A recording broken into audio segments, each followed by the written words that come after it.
Hi, ninth grade global students. I hope you had a good Thanksgiving weekend. We spent today putting up our Christmas lights. You can kind of see them out behind me there. I'll make sure you get a sneak peek at what it looks like in total at the end of the video.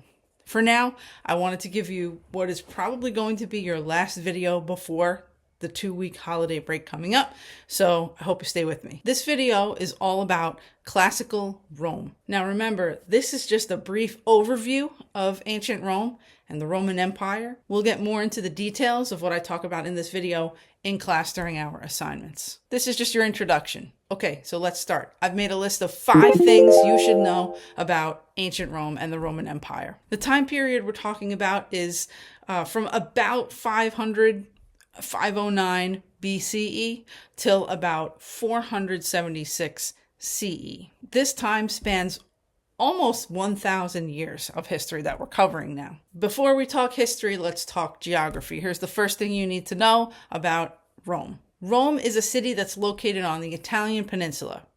Yes, there is a city of Rome today. We're not just studying the city of Rome, we're studying the whole empire in this unit. But there is a city of Rome, and that was the center of the empire that would grow. Now, as you remember, a peninsula is a piece of land that is surrounded by water on 3 sides. The Italian peninsula is surrounded by the Adriatic, the Ionian, the Tyrrhenian, and probably most importantly, the Mediterranean Sea. The Mediterranean Sea is the one that's going to connect all of the Roman Empire across 3 continents. The Italian peninsula is mostly a plain, meaning it's mostly flat land. There are mountain ranges to the north of the Italian peninsula, at the very northern part of it, the Alps and the Apennines mountains, but most of the terrain is a plain, meaning it's flat. This is good for farming, and we know that if a place can sustain farming, it can sustain a growing population. There's an interesting myth that the Romans had about the founding of their city. They believed that the city of Rome was founded by 2 brothers named Romulus and Remus. These 2 brothers were actually demigods, meaning one of their parents was a god and the other parent was just a mere mortal. Their father was the Roman god Mars. The god Mars was afraid that one of his 2 sons was going to usurp his power and take over. So he had them killed, or so he thought. Romulus and Remus's mother hid them in a basket and sent them down the Tiber River, where they survived. They were raised by a she-wolf. Okay. Eventually, Romulus kills Remus, but before that happens, they work together to create the city of Rome. The second thing you need to know about ancient Rome is that it was a republic. A republic is a form of government where the people elect officials to represent them and to make the laws for them. This is actually the form of government we use in the United States today. We elect senators, governors, representatives to go and make laws for us. Now, there is a social structure in Rome. It does not allow everyone to vote. At the very top of our hierarchy, we have what are called patricians. They are wealthy, they're educated. Next down, we have plebeians. Maybe educated, but mostly just work with their hands, manual labor, or merchants, nothing aristocratic. The final 2 levels, you have freedmen and slaves. Freedmen were just that, people who used to be slaves but earned their freedom. They did have some rights, but if you were a slave in the Roman Republic, you were not able to vote.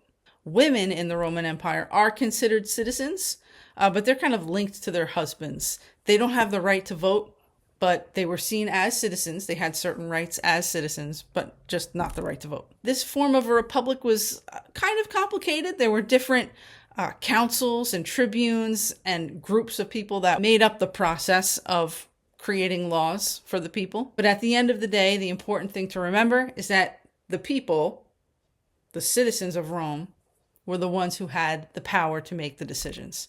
You could vote a representative in or out. The citizens of the Republic would also confirm or reject the laws that were made in the Senate. At a certain point, the common folk, or the plebeians in the Roman Republic, rebelled and revolted against the patricians. They made certain demands. They demanded that all of the laws be written down so everyone could see them. They were placed in the Forum, which is a marketplace in Rome, a place where everybody would go on a very frequent basis. And all of the laws and the consequences for breaking those laws would be posted in a common place so that everyone, whether you were patrician or plebeian, could see them and everyone would know that they are being treated equally. These written laws that were displayed in public were called the 12 tables because they were carved onto big stone tables to be displayed in the marketplace. Now, as successful as the Roman Republic was, it actually didn't last forever. As Rome started displaying its power in battles and wars against other territories, for example, the Punic Wars against Carthage, which was a city-state in northern Africa, was very powerful, yet Rome and its army was able to defeat the army at Carthage. By displaying its power in battles like this and others, Rome actually started to expand its territory, and having a republic as a form of government started to fade away. Now that we have an empire that's starting to expand and cross different continents, it made more sense for Rome to have just one leader. That leader is called an emperor. So Rome shifts from being a republic to an empire. This Roman Empire, at its height, circles the entire Mediterranean Sea. Sometimes it's referred to as a donut because it looks like it makes a donut around the Mediterranean Sea as the hole in the middle. One fact that demonstrates just how powerful Rome was is that 1 out of 5 people, or about 20% of the people who made up the Roman Empire at its height, were slaves. Slaves were mostly prisoners of war, people who were conquered and made to be slaves. That's a lot of slaves. Here's the third thing you need to know about the Roman Empire. Just like some other civilizations we've studied, Rome is going to experience a golden age. It's a time of peace and prosperity. There's a very specific name that we give to this Roman golden age, and that term or phrase is the Pax Romana. That's a Latin phrase that basically just means Roman peace. Lots of achievements are able to happen during a golden age because no one's busy fighting wars. There's time to focus on domestic things, domestic life within the empire. There are achievements in literature, medicine, engineering, architecture. We'll study these achievements more in class, but 2 of the more well-known achievements are the Colosseum and aqueducts. The Colosseum was essentially a large stadium where citizens could watch the gladiator games. Gladiators were most of the time slaves or people who were forced to be armed combatants in fights often to the death. It could be 2 gladiators facing off against each other. It could be more than 2 facing off against each other. It could be gladiators versus animals, lions, tigers, bears. Interesting, some people did volunteer to be gladiators. They weren't slaves, but they were after the glory and the triumph. Sounds crazy to me. And the aqueducts were a marvel of engineering. Aqueducts were a way that Romans brought water from where it was to where it wasn't. Kind of a form of irrigation. Only this time it wasn't necessarily just going to farms. The aqueducts were pumping water into the city to be used as plumbing. Faucets, fountains, baths, sinks. Okay, number 4. The 4th thing you need to know about the Roman Empire is that Christianity is a new religion that develops and grows and spreads in the geography and in the time frame of the Roman Empire. Christianity is a popular religion today, so you may have some familiarity with it. Christianity is a monotheistic religion, which means that Christians believe in only one God. Christianity was founded by followers of a man named Jesus from Nazareth. That's a territory within the Roman Empire at that time. The sacred text of Christianity is called the Bible. Now, there is some overlap between Christianity and another monotheistic religion we've talked about in class, Judaism. The first part of the Bible is called the Old Testament, and a large part of the Old Testament is based off of the Torah, which is the sacred text of Judaism. The second part of the Bible is called the New Testament, and that focuses on the life of Jesus, the founder, and his followers. Some of the basic beliefs of Christianity is that Jesus is the Son of God. God sent Jesus to earth to save humans from the punishment of sin. Sin is like bad deeds that you do against another person or against God. Jesus was killed on a cross, or we say he was crucified, and Christians believe then he rose from the dead 3 days after his crucifixion. Christians also believe that there is life after death in heaven because of what Jesus did. Christianity, it becomes a very popular religion, especially with the poor people, with plebeians and freedmen and even slaves in the Roman Empire. Because the teachings of Jesus emphasize equality of everyone, regardless of your status, regardless of your gender, that was something that was popular for people who didn't really have a great life in the Roman Empire. Also, they're thinking about what life might be like after death in heaven. Well, maybe my life stinks right now, but if I follow the ways of Christianity, maybe my life will be great when I get to heaven. Roman emperors find this growing religion to be a threat to them. If you think about it, Rome was actually a polytheistic empire. Most people were polytheistic. They believed in many gods. So we have a polytheistic religion and a monotheistic religion that's starting to spread, and it's kind of clashing. Roman emperors saw themselves as gods on earth.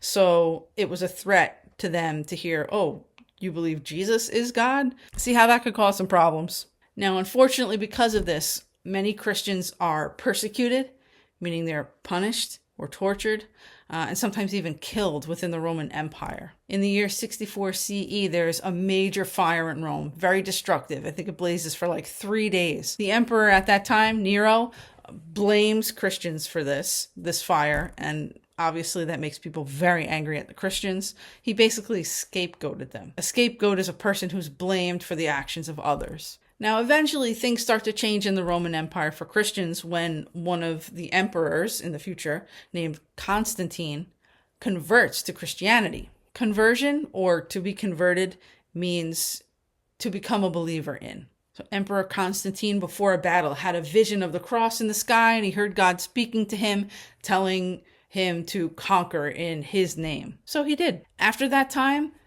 people in Rome become much more tolerant of Christianity, because the emperor is Christian himself. Constantine is fairly tolerant of any religion, not just Christianity. Basically, he says, you can practice what you want. Okay, number 5, the last thing we need to talk about.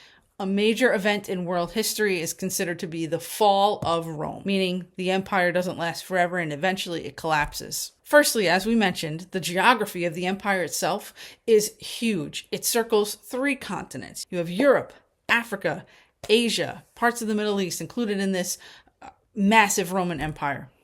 Having a big empire might sound awesome, but it's also really difficult to control and manage. Think about it. If you're the emperor in Rome, but there's some kind of fiasco happening in Northern Africa, it's not easy for you to just send troops to go and quell whatever rebellion might be happening. It takes days, weeks to get where you need to go. So managing this huge empire is really difficult. There also starts to be this really fast turnover in leadership. Some emperors are dying in battle. Many of them are being assassinated or killed on purpose so that others could take their place. Some die of natural causes. But this change in leadership just every few years, every 1 or 2 or 3 or 4 years, creates instability. It's not good for a society to have so many different leaders with different expectations. Within the empire itself, we see that there's an increase in corruption. There are unequal laws for different people depending on their status. There are also economic factors too.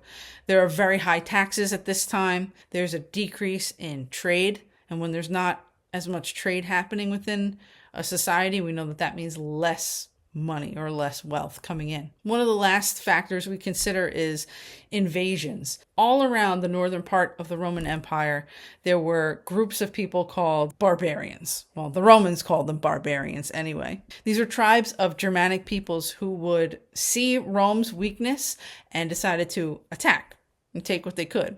It wasn't just one time. There were multiple attacks from many different Germanic tribes over the course of many years. But this constant attacking weakened the empire even further. So in a last-ditch effort to try and save the empire, Rome was split into 2 halves. They actually divided the empire into 2 parts, an eastern half and a western half. Now, the idea was that each half of the empire would kind of run as its own separate empire. There would be 2 leaders and 2 armies.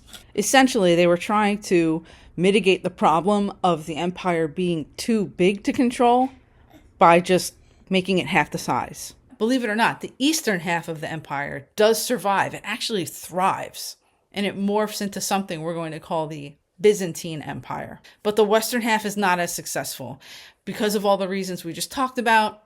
it eventually collapses and the Roman Empire no longer exists. So, a sad ending to the story of the Roman Empire, but there it is. Again, remember, this video is just an introduction. We're going to see a lot more detail in class. Okay, make sure to fill out your Google form with the questions from this video, and I'll see you in class. Have a good holiday.